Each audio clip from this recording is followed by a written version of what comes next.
A partir del 2013, cuando Correa logra prácticamente el 70% de los escaños en la Asamblea Nacional, sucede un momento trágico porque el movimiento Alianza País, el movimiento de gobierno del presidente, se da cuenta que no necesita alianzas para gobernar.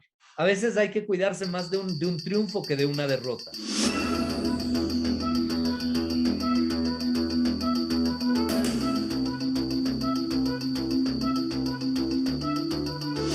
Radio para el Cambio.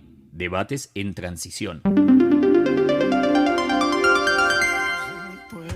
Nos levantaremos debajo del suelo, recuperando sueños, recuperando anhelos. Aunque haya temor y falte pastillas, estaremos cerca sin importar las millas. Es la Pachamama, nuestro techo y cama. Es la gente unida, lo que el mundo reclama. Somos gente que brilla en la ausencia del sol. Aquí somos familia, no solo cuando hay gol. Hola, les habla Vladimir Montaña y desde Latindad les damos la bienvenida a esta nueva emisión de Radio para el Cambio.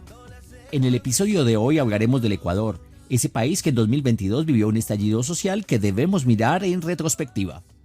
A continuación, intentaremos profundizar en aquellos aspectos de la historia social reciente de ese país latinoamericano, tocando asuntos que nos permitan entender la complejidad de la actual situación, sondeando las posibilidades de un regreso de las fuerzas progresistas al poder. En compañía de la abogada Sofía Harim, de la Alianza de Organizaciones por los Derechos Humanos del Ecuador, y de David Alejandro Suárez, del Centro de Derechos Económicos y Sociales, les damos la bienvenida y les invitamos a efectuar con nosotros un viaje en el tiempo. El caos se ha instalado en Ecuador. Desde que comenzaron las protestas sociales hace casi 2 semanas, el país no logra recuperar la normalidad y los acontecimientos son cada vez más trágicos. Este jueves, un hombre de 39 años falleció cuando la policía reprimía. Para comenzar, es preciso decir que los movimientos sociales y la protesta son componentes esenciales de la cultura política del Ecuador. Luego de una sucesión de gobiernos militares en los años 70, para la década siguiente, el país entró en una cuestionada sucesión de presidentes que, aunque elegidos electoralmente, resultaron impregnados de escándalos de corrupción, violación a los derechos humanos, siendo al mismo tiempo los más abnegados adeptos al modelo neoliberal. La crisis del sistema se gestó entonces en los años 80 y principios de los 90 y estalló bajo el gobierno de un pintoresco y excéntrico millonario y hasta cantante ocasional llamado Abdalá Bucaram. Para los añiñados, para los pandilleros, para la masa, para el pueblo. A ver si lo hacemos.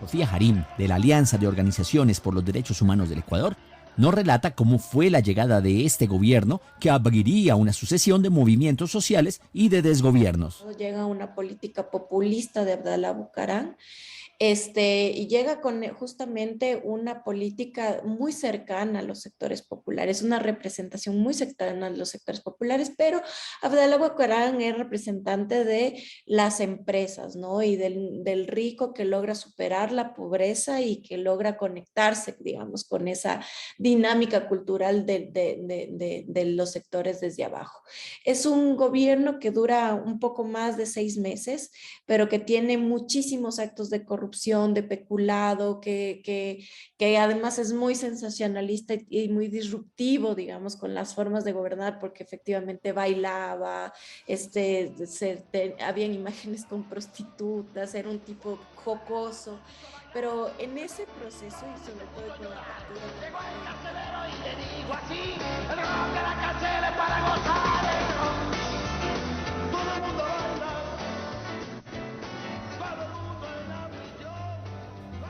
La caída de Bucaram mostró la debilidad institucional ecuatoriana, pero asimismo la fortaleza de su sociedad civil.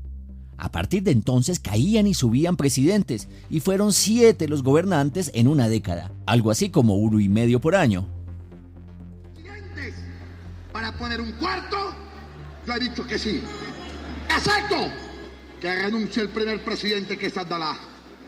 que renuncie al segundo presidente, que es Abdalá, que renuncie al tercer presidente, que es Abdalá, para poner un cuarto presidente, que es Abdalá Bucaram, presidente constitucional de la República del Ecuador. Y se propone, para evitar que la nación sufra mayores males.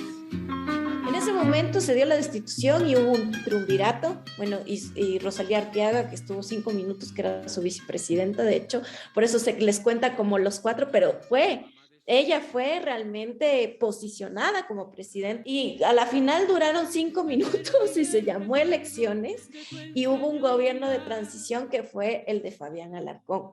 Entonces, posteriormente, y que también fue muy cuestionado, que estuvo involucrado en actos de corrupción, de peculado y además, pero bueno, terminó el mandato con muchísimas observaciones y luego ya tuvimos en cambio lo que fue Yamil Maguad. Otro gobierno neoliberal que desfalcó el Estado, que estuvo a favor de la banca, que fue el proceso de dolarización. Entonces realmente con Yamil Maguad fue otro proceso de movilización en el 2000 y que planteó también la destitución en las calles. Es otro momento de destitución en las calles. Entonces es la segunda vez que sale un presidente por vías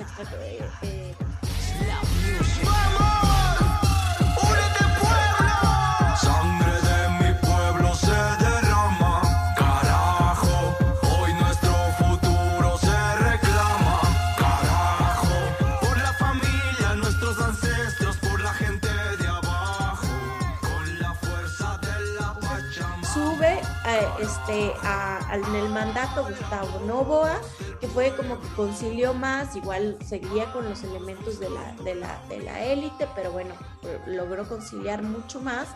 Y cuando y desde ahí ya tienes, bueno, Abdalá, Rosalía Arteaga, el triunvirato, tienes Yamil Maguad, tienes a Gustavo Noboa, ya tienes 7 presidentes, y luego gana por vía electoral con el apoyo del movimiento indígena, de hecho, en primera vuelta, Lucio Gutiérrez.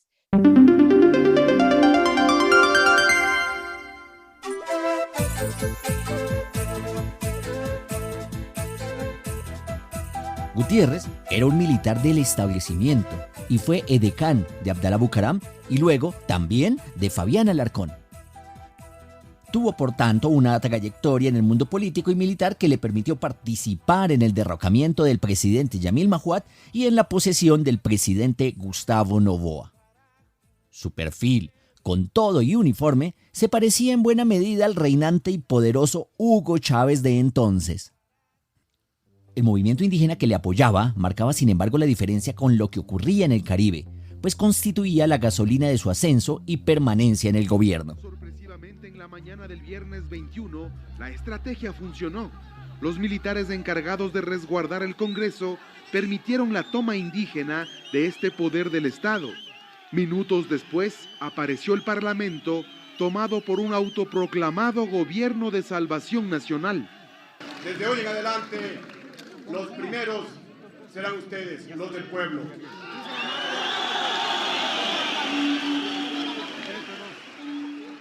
El arribo de Lucio Gutiérrez nos permite ver la entrada, con todos sus matices, de un actor social fundamental del Ecuador y que debe tenerse muy en cuenta y de manera diferenciada si es que se quiere comprender la complejidad de la movilización social en este hermano país. Cruces de espadas, carajo, para robarnos el oro, carajo.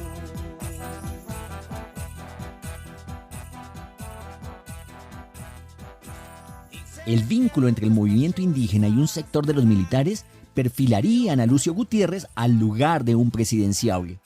El levantamiento popular de 2003, que puso en el gobierno a la izquierda peronista en Argentina, pero sobre todo, el éxito que hasta entonces tenía el socialismo del siglo XXI en Venezuela, hacían pensar que era por las vías de la alianza cívico-militar que en el Ecuador podrían gestionarse procesos de transformación hacia la izquierda. Lucio, en un principio, se alió con la poderosa Confederación de Nacionalidades Indígenas del Ecuador, la CONAIE, de la cual mejor nos sigue hablando el sociólogo David Alejandro Suárez, investigador del CEDES, el Centro de Derechos Económicos y Sociales del Ecuador. Es bien importante decir que a finales de los 80 hay una crisis de los actores tradicionales, de los movimientos sociales tradicionales.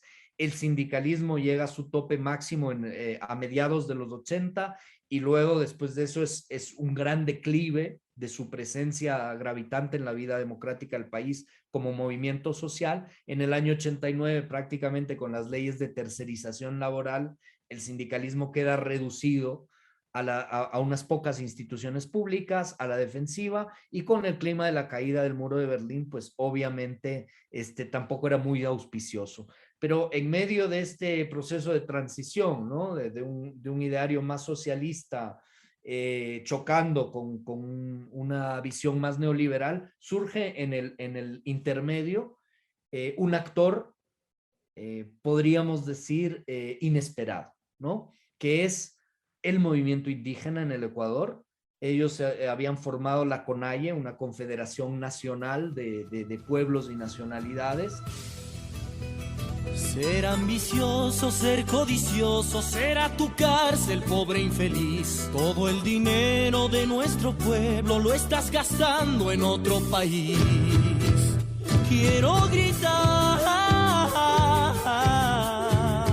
justicia para vivir. Quiero pedir extradición o morir.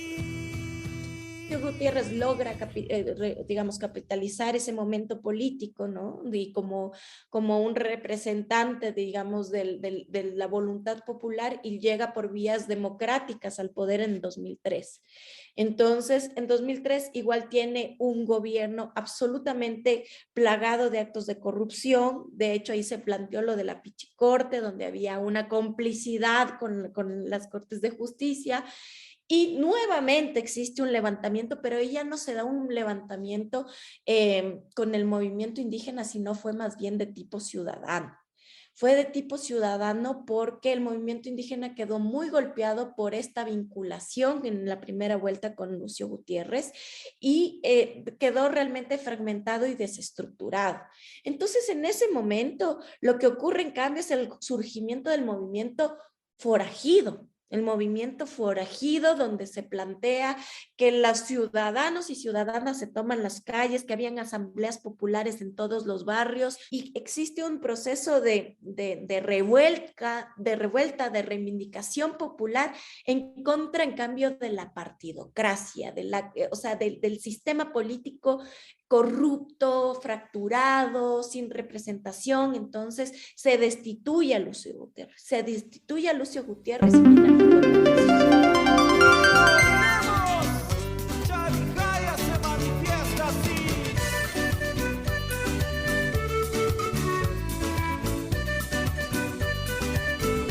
Sí, salgamos de la crisis.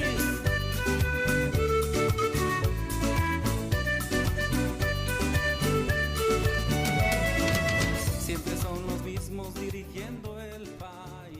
Y es que en medio de aquella sucesión de gobiernos y desgobiernos, el movimiento indígena comenzaba a tener vocación de poder, y es así que en 2003, la CONAIE y el partido político que había salido de su seno, el Pachacutic, en alianza con otros movimientos alternativos, decidieron apoyar y jugársela por la candidatura del militar golpista Lucio Gutiérrez, del cual ya hemos hablado. El resultado fue desastroso para el país y para una organización indígena que, para muchos, había estado impregnada del mal gobierno de Gutiérrez. Con la credibilidad abajo, si bien los indígenas abandonaron, aunque tardíamente, el gobierno de Lucio, no estuvieron por tanto vinculados a su derrocamiento. Cuando se presentó el siguiente movimiento social, aquel que derrocó a Yamil Mahuad, la CONAIE, aún abatida, fue prácticamente espectadora de aquel nuevo estallido social, el de los forajidos, que por su parte dio lugar a un proceso que se denominó la Revolución Ciudadana, dirigida por Rafael Correa. Y ahí, cuando viene Alfredo Palacios, surge la figura icónica de Rafael Correa, que fue su ministro de gobierno, pero que sale como muy peleado, porque él nunca se va a alinear a los intereses de la banca, ni de las cúpulas, ni de las élites, y hace una actuación performática. Y varios meses después, cuando ya se llama a elecciones, digamos, se consolida lo que es el movimiento país. Todos los sectores sociales en el país que nos hemos levantado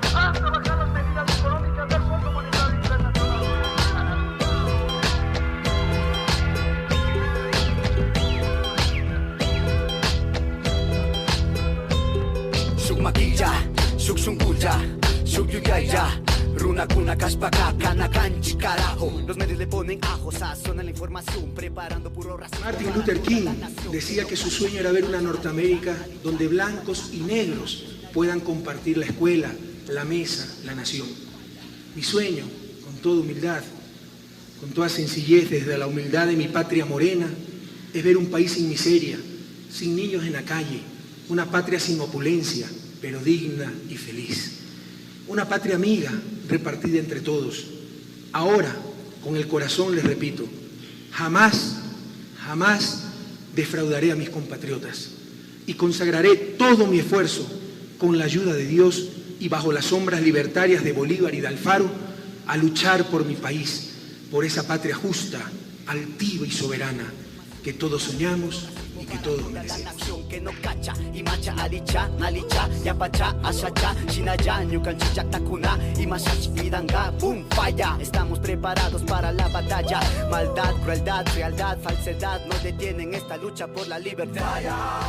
Que la guerra estalla. Estamos preparados para la batalla. Somos los hijos de los que murieron en manos de los pistoleros. Está el proceso constituyente y se logra consolidar la Constitución del 2008, ¿no? Con el clamor de toda la sociedad y que donde muchos de los elementos de los movimientos se ven expresados en la Constitución con una amplia extensión del reconocimiento de derechos, sobre todo mucho más detallado en derechos colectivos. Los derechos de la naturaleza entran, se reconstituye el Estado con 5 funciones donde se le da gran protagonismo a la participación social, al tema electoral y democrático, además de los 3 poderes tradicionales,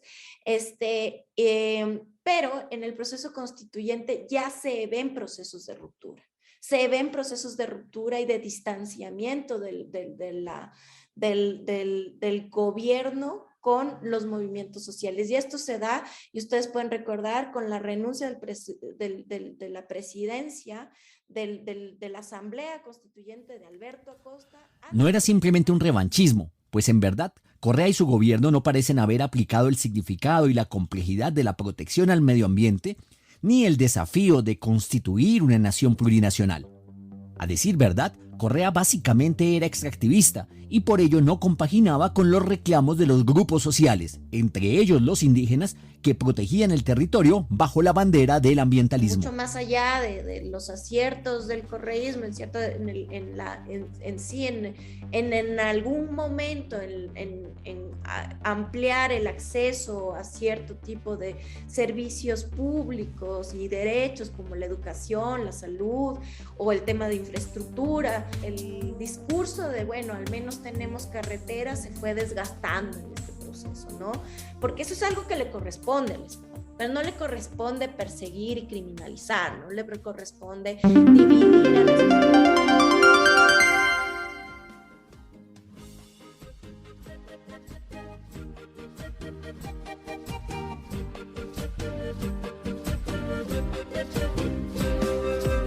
Nadie trate de apagar la voz del pueblo. Cuando la sangre se une no hay nada con más poder. Esto va por mis hijos, por mis amigos, por mis hermanos. Ya estamos cansados de que nunca se escuche nuestra voz. Si quieren luchar, lucharé hasta la muerte. En 2007 llega el famoso correísmo al Ecuador. Un proyecto político progresista en algunos aspectos, pero profundamente regresivo en otros, incapaz de entender la realidad pluriétnica y plurinacional que fomentó la nueva constitución que se promulgó bajo su propio gobierno. La visión de Correa eso es neoliberal, ¿no? Es decir, eso de una educación diferenciada, una educación propia, eso es, digamos, un efecto del neoliberalismo, y aquí lo que tenemos es que desarrollar una cultura nacional en la cual reconozcamos la diversidad, pero todos nos asimilemos a un mismo estatuto de ciudadanos, ¿no? Y ese sí es un gran conflicto político, porque la ciudadanía indígena es una ciudadanía colectiva, es una ciudadanía que se ejerce desde las comunas, desde los cabildos, y no se ejerce desde los individuos, ¿no? Y ese desencuentro fue fatal, porque realmente lo que generó es una tensión política permanente, un desencuentro que más tarde lograría que el movimiento indígena, la dirigencia indígena, se sumara digamos, yo creo que con un balance muy negativo a la impugnación de las derechas y de las élites económicas sobre el gobierno de Rafael Correa, ¿no? Entonces, ya llegó un momento en donde tú veías marchando en el mismo lugar al movimiento indígena con las cámaras empresariales, ¿no? Con los movimientos que tradicionalmente les habían combatido. Los jóvenes probablemente eran muy tiernos para recordar ese viejo país, pero antes estos grupos muy violentos, muy agresivos, muy extremistas, sin nada que perder, utilizados por la derecha más anacrónica, más reaccionaria, ponían a temblar a los gobiernos, los sometían, los condicionaban, nadie quería enfrentarlos, por eso entregaban la educación al MPD, la educación bilingüe a Pachacutic, se repartían la patria cual botín entre piratas para calmar a todo el mundo. Vino la revolución y no nos sometemos a nada que no sea el bien común, compañeros.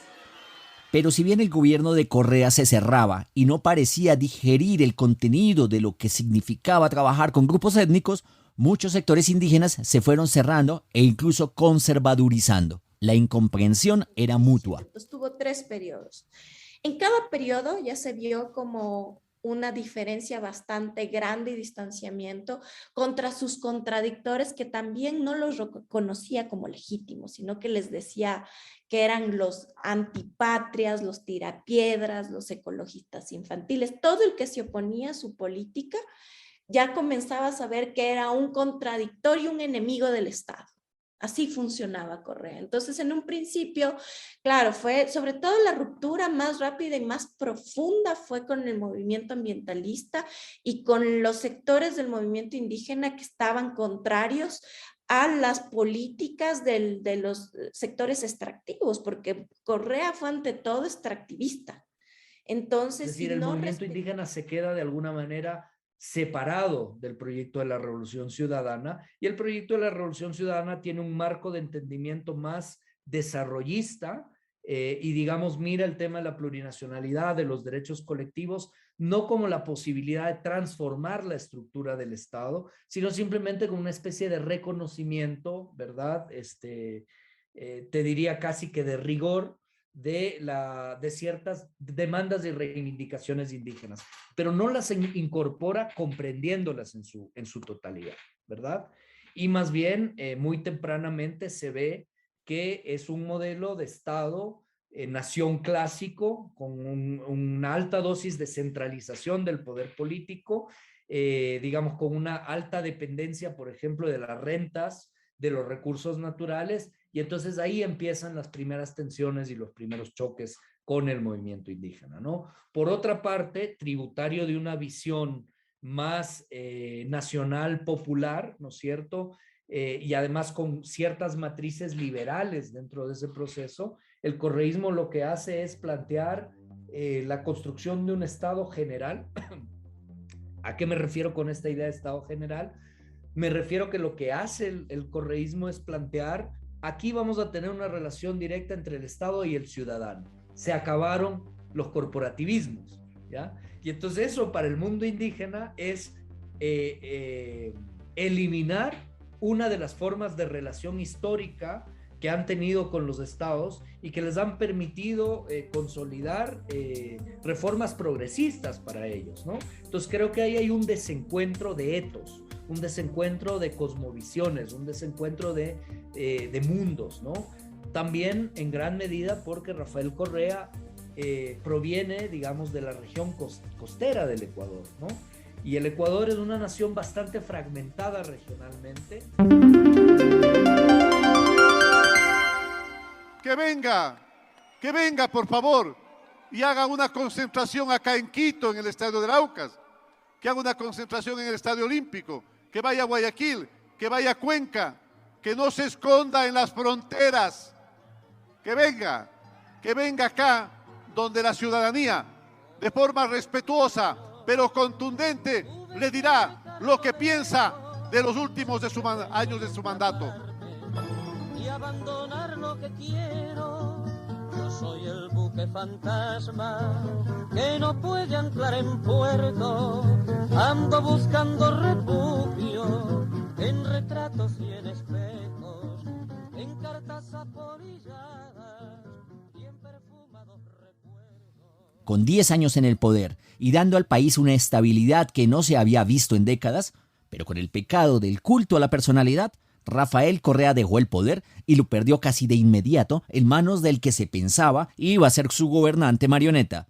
Hablamos de Lenín Moreno. ¿Qué ocurre? O sea, yo creo que es el resultado, como Correa persiguió y destruyó a todos sus contradictores, no tuvo una renovación de cuadros, entonces cuando se dieron las elecciones en 2017, la única figura presidenciable fue Lenín Moreno, quien fue su vicepresidente y que que fue muy reconocido por este programa Manuel Espejo, que sobre todo buscaba amplió muchísimo la atención de personas con discapacidad, y que fue muy reconocido por eso. Entonces, y claro, a la final y ahí de todas maneras fue una decisión muy difícil, porque para poder inscribir la candidatura de Lenín Moreno se demoraron. De hecho, tuvieron, antes de que fenezca el tiempo para la inscripción, ya anunciaban que se iba a inscribir y no se daba.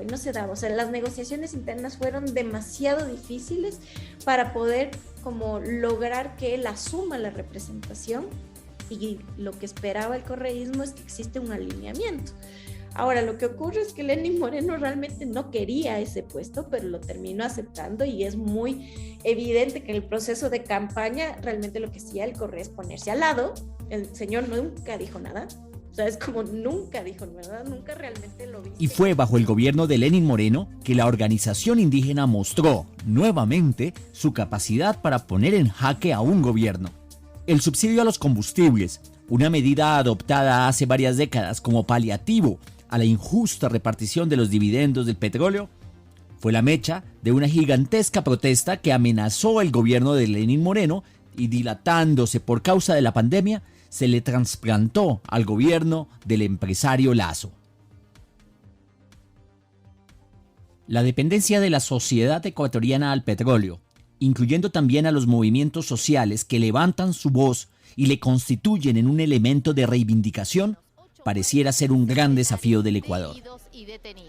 Tras el acuerdo logrado con la mediación de la conferencia episcopal, la dirigencia indígena declaró el cese de las movilizaciones y el retorno de los manifestantes a sus comunidades, mientras que el gobierno se comprometió a derogar el último estado de excepción y también a reducir otros 5 centavos de dólar por galón en el precio de los combustibles. Además, por 90 días se instalarán mesas de diálogo que permitan dar seguimiento a los acuerdos llegados entre las partes. El líder de las manifestaciones, Leónidas Issa, destacó los logros obtenidos por las comunidades indígenas durante las protestas, como el aumento del bono de desarrollo, la declaratoria de emergencia al sistema de salud pública, la reducción del precio de los combustibles y el aumento del presupuesto de la educación intercultural, aunque aclaró que si Lasso no cumple con su palabra, nuevamente recurrirán a la movilización.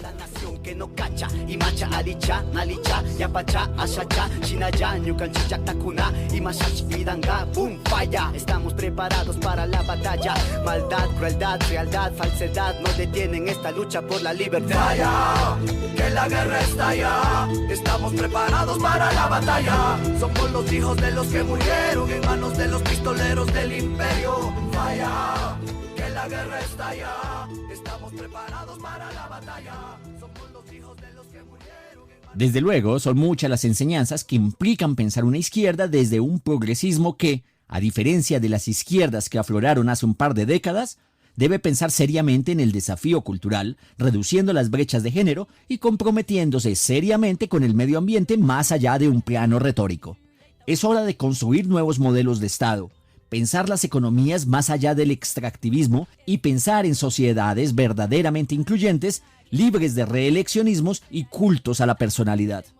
Con estas ideas sobre la mesa nos despedimos y les invitamos a seguirnos en radioparalcambio.org, un espacio donde abordamos y discutimos de manera sencilla el complejo desafío de construir una